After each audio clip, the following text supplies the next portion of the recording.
नमस्कार, मैं हूँ लक्ष्मी माता। मुझे खुश करने के लिए ये 3 तरीके हैं। 1. पूजा और साधना का आदर्श। मेरे साथ एक गहरे संबंध बनाने के लिए नियमित रूप से पूजा और ध्यान में लीन रहें। इससे आप अपनी आत्मा को मुझसे जोड़ सकते हैं और मेरी कृपा को साकार अनुभव कर सकते हैं। आगे बढ़ने से पहले आप सभी से हाथ जोड़कर निवेदन है, कृपया चैनल को सब्सक्राइब करें ताकि आपका जीवन मंगलमय और शांतिमय रहे। 2. सेवा और साझेदारी का मूल्य। दूसरों की मदद करने में और साझेदारी में रहकर आप मेरे साथ एक अद्भुत संबंध बना सकते हैं। आपसी साहचर्य से आप मेरी कृपा का सार्थक अनुभव करेंगे। 3. धन का सबसे उचित उपयोग। आपके आर्थिक संसाधनों को धन्य बनाने और सही तरीके से उपयोग करने के माध्यम से आप मेरी कृपा को पाने के लिए एक नए स्तर पर पहुंच सकते हैं। इन रास्तों का अनुसरण करके आप मेरी कृपा पाने के लिए एक सच्चे भक्त बन सकते हैं और अपने जीवन को समृद्धि और आनंद से भर सकते हैं। जय लक्ष्मी माता। गुरुवार के दिन ये कार्य नहीं करने चाहिए। माना जाता है कि गुरुवार के दिन बालों को धोना नहीं चाहिए और न ही नाखून काटने चाहिए, क्योंकि इससे धन संपत्ति में कमी आती है।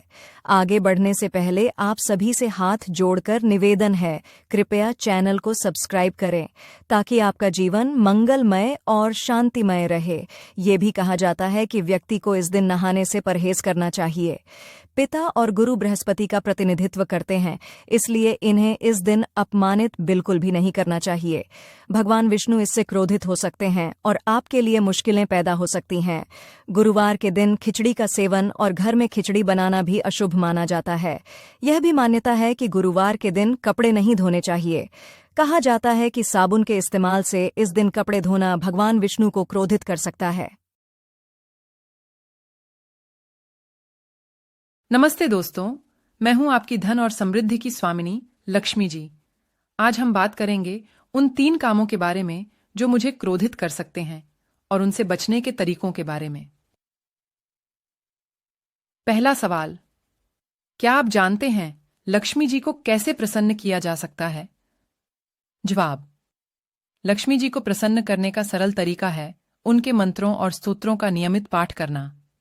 आगे बढ़ने से पहले आप सभी से हाथ जोड़कर निवेदन है, कृपया चैनल को सब्सक्राइब करें ताकि आपका जीवन मंगलमय और शांतिमय रहे। दूसरा सवाल, योग्य सेवा में समर्पण क्यों जरूरी है और इसमें कैसे समर्थ हो सकते हैं? जवाब, योग्य सेवा में समर्पण करने से ही असली समृद्धि होती है और इसके लिए समर्थ होने के लिए आत्मा को समर्पित रखना आवश्यक है। तीसरा सवाल, सच्चाई और सादगी में आदर कैसे किया जा सकता है और इससे कैसे हो सकता है क्रोध?